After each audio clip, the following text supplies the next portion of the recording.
గతేడాదితో పోలిస్తే ఈ సంవత్సరం క్రైమ్ రేట్ తగ్గిందని సిపి శ్రీనివాస్ సంతోషం వ్యక్తం చేశారు. పెద్దపల్లి జిల్లా రామగుండం కమిషనరేట్ ఆఫీసులో 2024 సంవత్సరానికి సంబంధించిన యాన్యువల్ రిపోర్ట్ని పోలీసు ఉన్నతాధికారులతో కలిసి కమిషనర్ ఆఫ్ పోలీస్ శ్రీనివాస్ విడుదల చేశారు. కమిషనరేట్ పరిధిలోని 2 జిల్లాల పోలీసులు విధి నిర్వహణలో ప్రతిభ కనబరిచారని కొనియాడారు.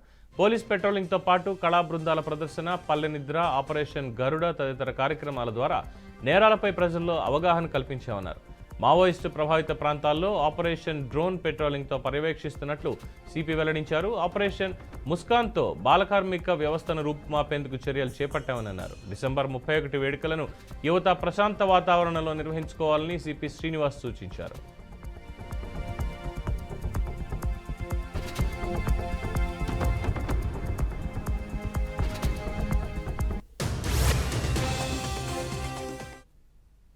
ఈరోజు రామగుండం కమిషనరేట్లో annual crime review press meet ఏర్పాటు చేయడం జరిగింది. దీంట్లో భాగంగా మనము ఎలాబొరేట్గా క్రైమ్ రివ్యూకి సంబంధించి 2023 క్రైమ్ ఫిగర్స్తో పాటు 2024 క్రైమ్ ఫిగర్స్ని కంపేర్ చేసుకుంటూ మొత్తం ఎలాబొరేట్గా ఇవ్వడం జరిగింది. మీకు డిస్ప్లే ఇవ్వడం జరిగింది. మీకు ఆల్రెడీ ప్రింటెడ్ మెటీరియల్ కూడా ఇవ్వడం జరిగింది. దీంట్లో ఓవరాల్గా రామగుండం కమిషనరేట్లో మేజర్ హెడ్స్లో like murder for gain and HB by night, HB by day and ordinary thefts, తర్వాత స్పెషల్ అండ్ లోకల్ లాస్, తర్వాత ఎన్ఫోర్స్మెంట్, ఇవన్నిట్లో క్రైమ్ చాలా డ్రాస్టికల్గా తగ్గడం జరిగింది. ఓవరాల్గా 1279 కేసెస్లో మొత్తం తగ్గడం జరిగింది లాస్ట్ ఇయర్ కంటే చూసుకుంటే ఓవరాల్ రిపోర్టెడ్ కేసులో.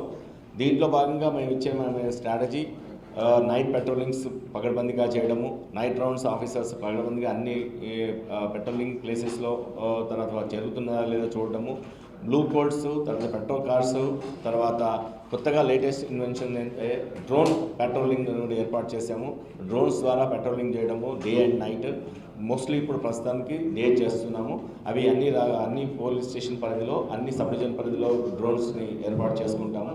అలాగే తర్వాత information based operations like she టీమ్స్లో కానీ, దాని తర్వాత టాస్క్ ఫోర్స్ కానీ, దాని తర్వాత సిసిఎస్ కానీ, సైబర్ క్రైమ్ పోలీస్ స్టేషన్స్లో వాళ్ళు కానీ, అన్ని రకాలు కూడా పోలీస్ స్టేషన్ పరిధిలో ఏర్పాటు చేయడం జరిగింది.